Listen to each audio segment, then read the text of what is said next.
this summer I've been reading from Earth Prayers, which is written by Elizabeth Roberts and Elias Amidon, are the editors. And they came out with a sequel a few years after that titled Prayers for 1,000 Years, by the same editors. And that's what I'm reading from this morning for our opening words.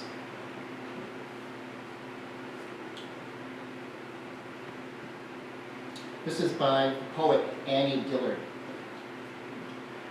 At a certain point, you say to the woods, to the sea, to the mountains, and the world, now I am ready. Now I will stop and be wholly attentive. You empty yourself and wait, listening. And after a time, you hear it. There is nothing there. There is nothing but those things only, those created objects, discrete, growing or holding, or swaying, being rained on or raining, held, flooding or ebbing, standing or spread. You feel the world's word as a tension, a hum, a single chorus note, everywhere the same, and this is it. The hum is the silence. The silence is all there is. It's the Alpha and the Omega. It is God's brooding over the face of the waters.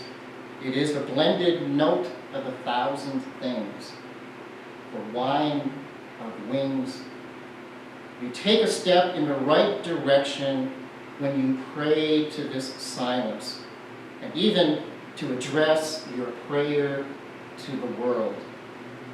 All distinctions blur. Right this moment, leave your tents behind and pray without ceasing.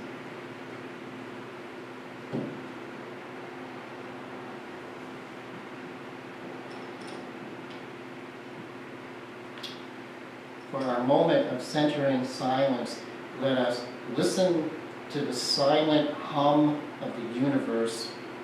In this silent hum is all the content of the universe, the mountains, the clouds, flowers, automobiles, factories, laughter, and balloons. If you listen carefully, in the background of all that is going on is the silent hum of the source. Our breath, our body, and our mind in this moment is the vibration and hum of the universe. Breathe with me.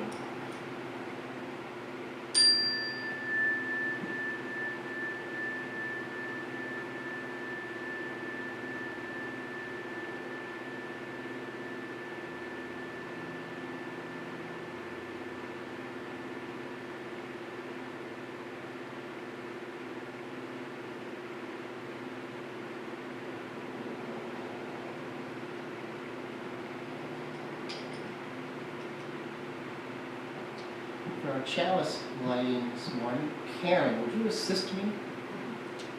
If you would be so kind.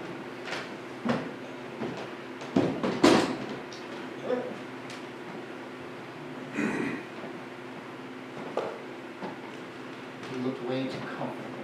Oh, yeah, this morning.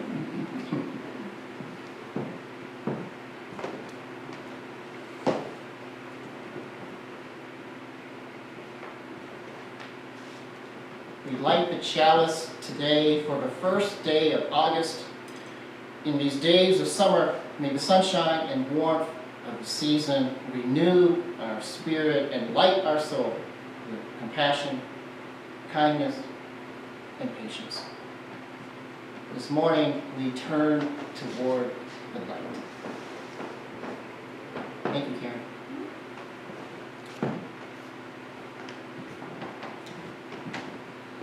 Let us light candles this morning.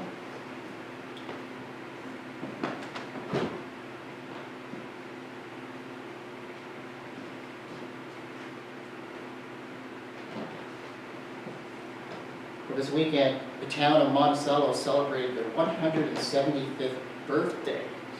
And they had celebrations going on all this weekend. And Linda and I we watched the parade yesterday and checked out the Historical Society downtown and different events. So Monticello would have been established in 1846, roughly 40 years after the town of Houlton. So I was talking to the guy standing next to me at the parade, and I said, are we going to make it back? Where will it be for the 200th anniversary of Monticello? It's bicentennial. And we looked at each other, and I said, well, I will be 86 in 25 more years. And what's interesting, as I did the math, I realized that would be the same age that my dad was at Monticello's sesquicentennial, the 150th, which was back in 1996. He was 86 years old at the sesquicentennial. And I will be 86 years old at Monticello's bicentennial.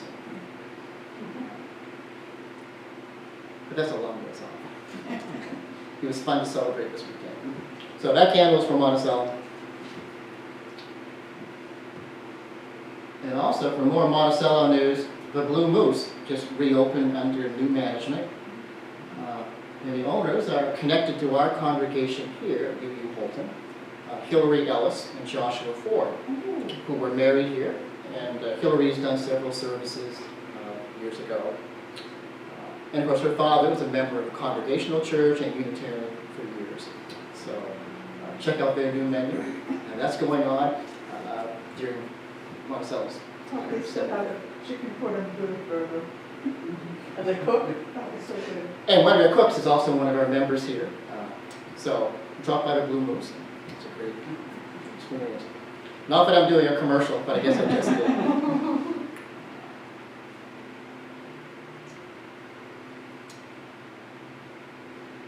And this candle is for the continuing COVID cases as our country and countries around the world are addressing the new Delta variant and its unpredictable challenges as we're trying to keep up with those developments.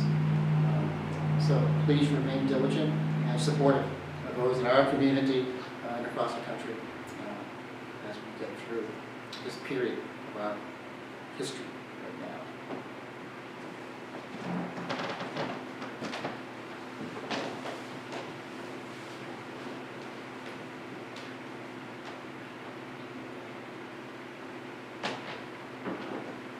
Well, there could be lots of candles of concern, but I'll light a candle of joy. It was wonderful yesterday sitting in Market Square on my lawn chair and listening to, yeah, what's the name of the group? Herding Unicorns. And I think John Pasquarelli and Roz and David and Nick. And I just from the very first song, it was, I thought, God, they're awesome. So.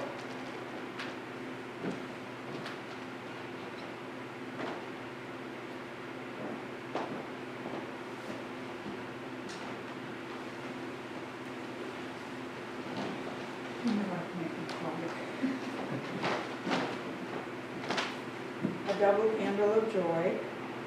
When we were at the hospital the other day, Jim has to have regular blood tests. And there were two young men that came, and they were getting vaccines. And I said, oh, good for them. And the lady that registered us said, yes, it's starting to pick up again. So that's good news. And our baby from Seattle, who's 47, is coming to visit tomorrow. We haven't seen her, not Seattle, Olympia now, haven't seen her in over 2 years, so we are very excited. Lots of hugs coming with our baby.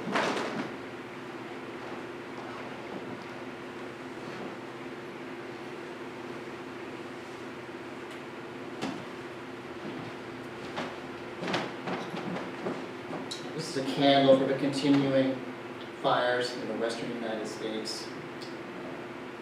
Even the smoke is reaching the East Coast now. So our prayers are with those who are combating fires and working in the forest and the communities and people who are affected by these fires, and the drought in the West.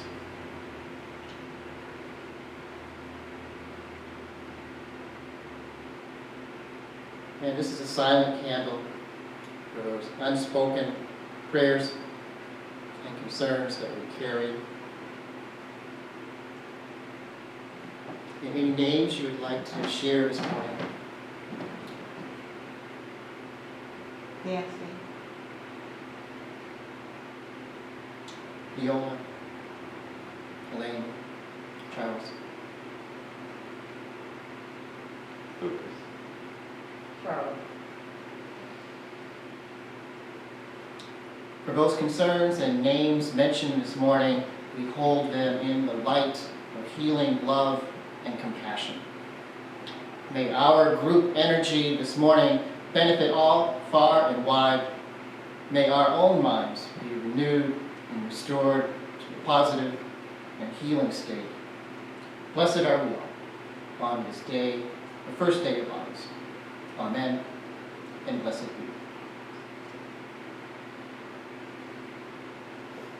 Well, I was looking in the back of a book for a good reading for today, and since we've been doing summer meditations, I was surprised to find there's a reading titled Summer Meditations, number 547.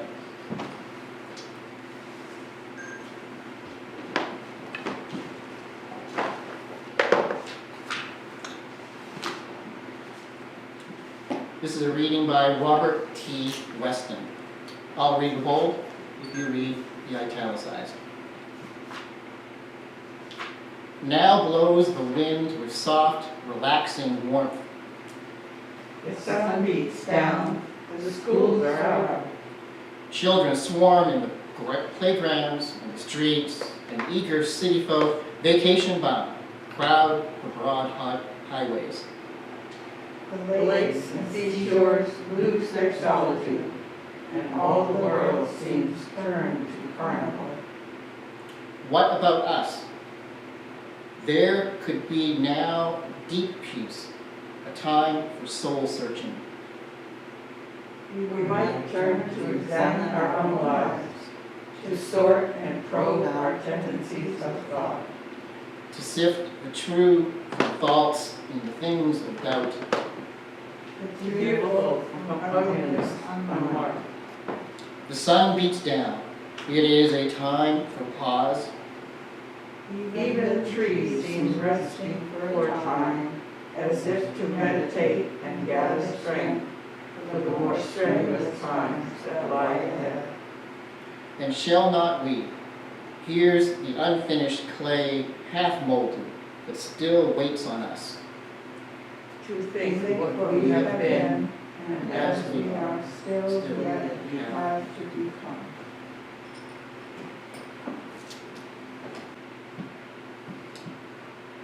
A couple traveling through Wisconsin in their Winnebago came to the town of Wauwatosa, which is spelled W-A-U-W-A-T-O-S-A.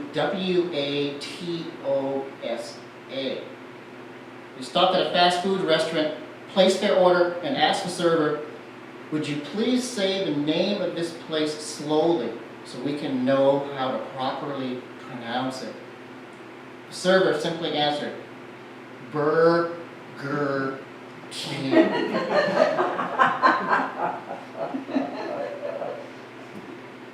While summer is a time for travel and new adventures, it's also a time to slow down and try not to do too much. The title of this week's service is Going Nowhere, exploring the value of non-travel and doing nothing special at all.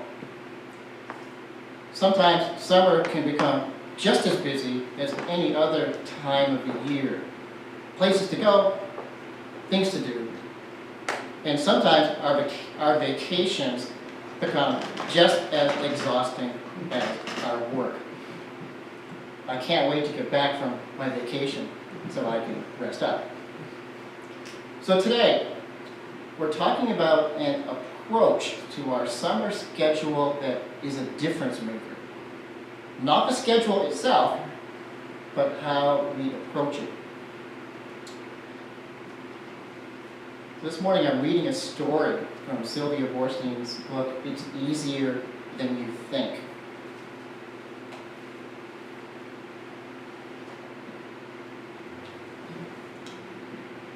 Mr. Corey is 90 years old and he still farms. He and his wife, the same wife for nearly 70 years now, do all the work on their several-acre farm and sell the produce out of their garage. One day last summer, I drove down their driveway to buy some onions and saw the garage door open. Wow, I thought to myself, look what Mr. Corey has done. He's gotten a statue of himself to sit in his open garage door as a decoration. I suppose I had flashed in my memory on cigar store wooden Indians of my childhood or life-size models of Colonel Sanders. Of course, it wasn't a merchandising gimmick at all.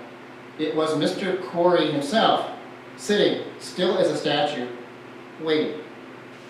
He wasn't reading or writing or sorting produce or whittling or doing anything but waiting.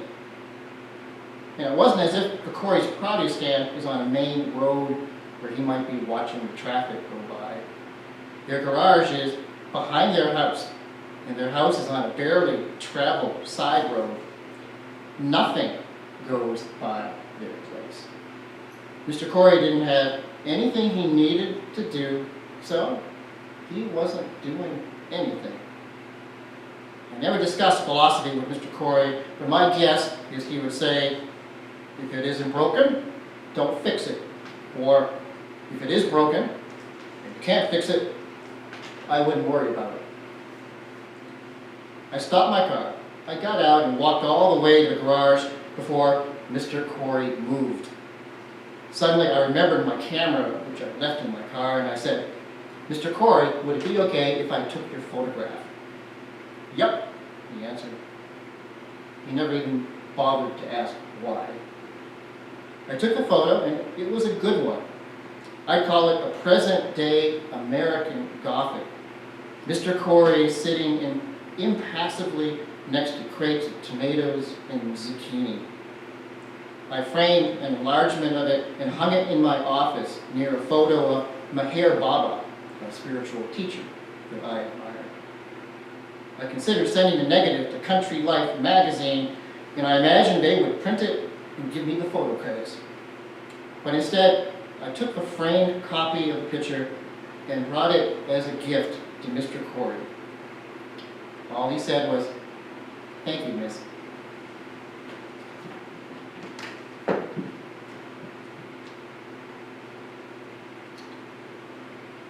Non-travel is being where you are right now and being perfectly fine with that. Whatever and wherever that might be. It's being awake and open to the moment, completely okay. Total composure, comfortable in the moment and in your body, breathing, noticing. Imagine. Not trying to impress anyone. No need to purchase something that is beyond your budget. No need to go anywhere or do anything. Sole activity is to just inhabit this moment.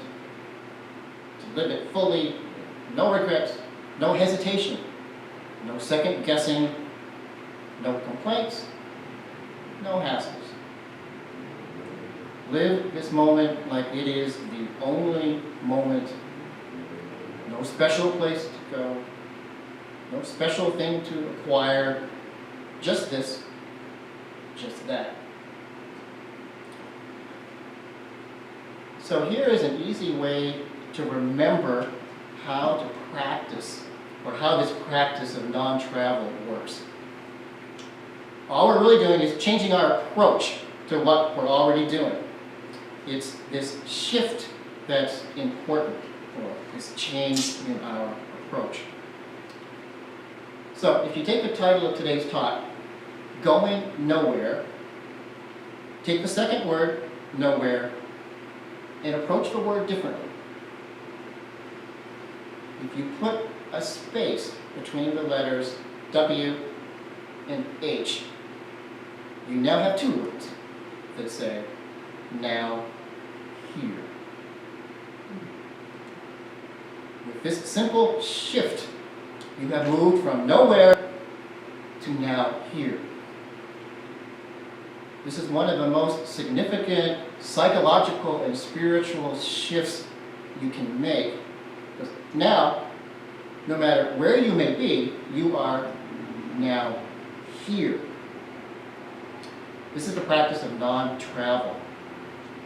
You can travel if you want to. Just remember to be where you are. Or you can non-travel. You just remember to be now here. Annie Diller's poem this morning is actually a helpful meditation or instruction manual in how to practice this non-travel. So I'm going to use her words and revisit the opening words we had this morning and follow along. This is part of our summer meditation this morning. At a certain point, you say to the woods, to the sea, to the mountains, to the stones sliding off the pulpit, you say, now I am ready. Now I will take a moment and stop and be wholly, totally attentive. And then Annie Diller says, you do three things. One, she said, you empty yourself. Two, you wait. Three, you listen.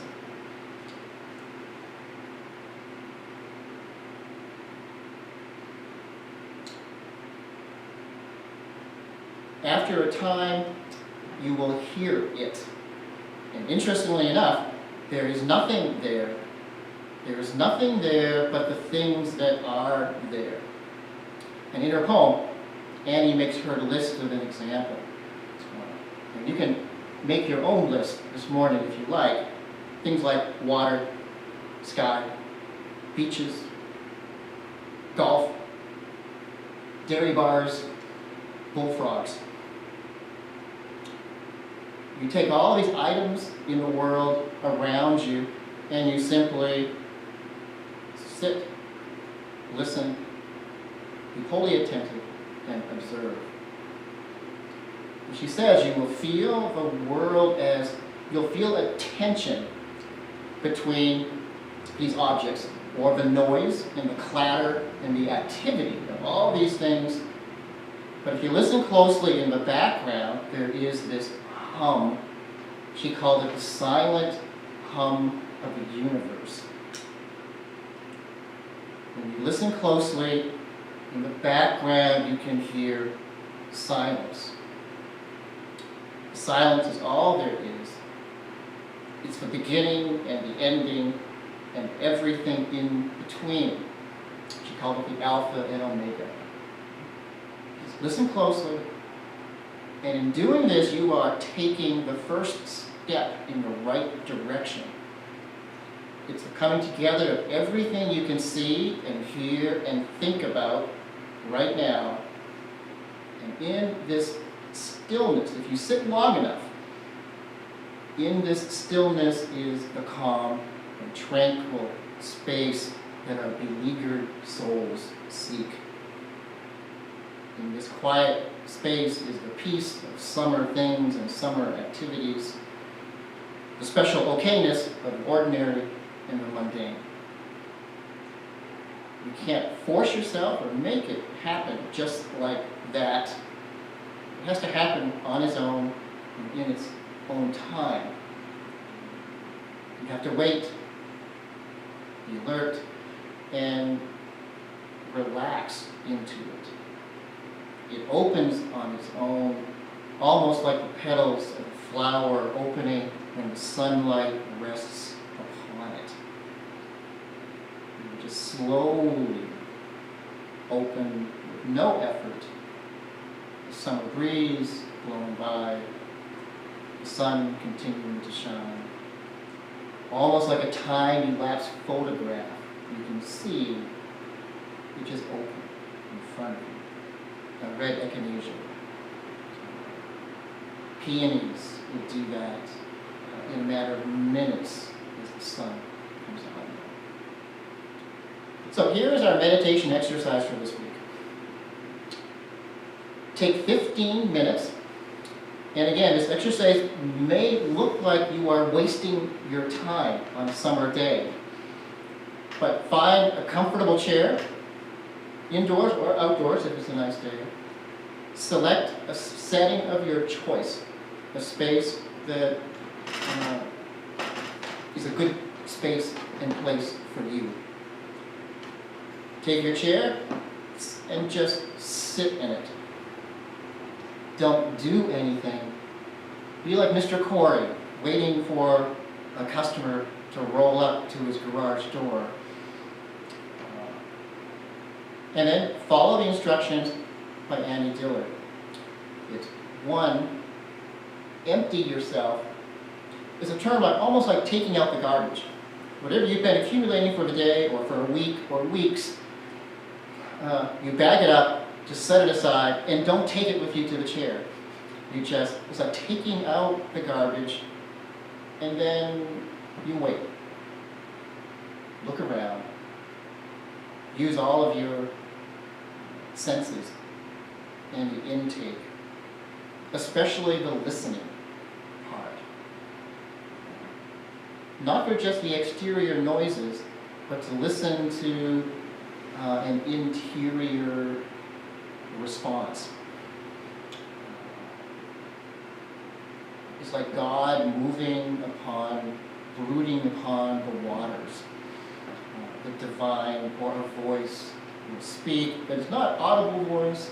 It's a voice that you hear from the inside that whispers or shouts something in your ear or your head that you would not have heard if you hadn't been sitting there for 15 minutes. See what comes up for you in those 15 minutes. Can you sit as composed as Mr. Corey? Do you feel connected to something around you, or connected to the larger world, or connected to yourself? This is the practice of going nowhere, being now here. Peace and best summer wishes to you all in your travels and your non-travel this summer. Enjoy the rest of your day.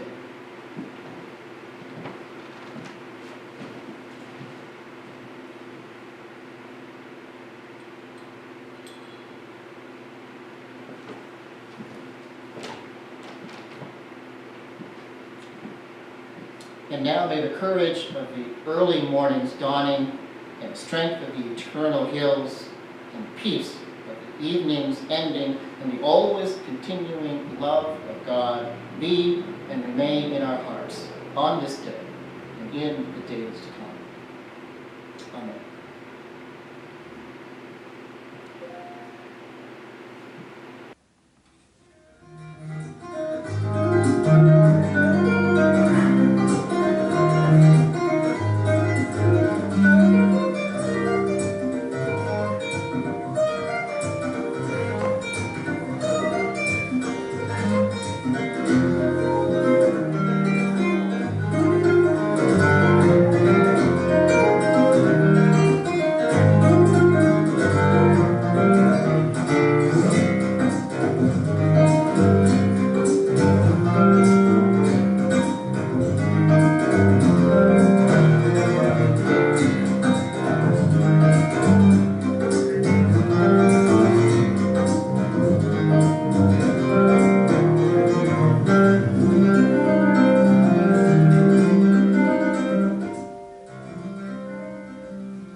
That's a wrap.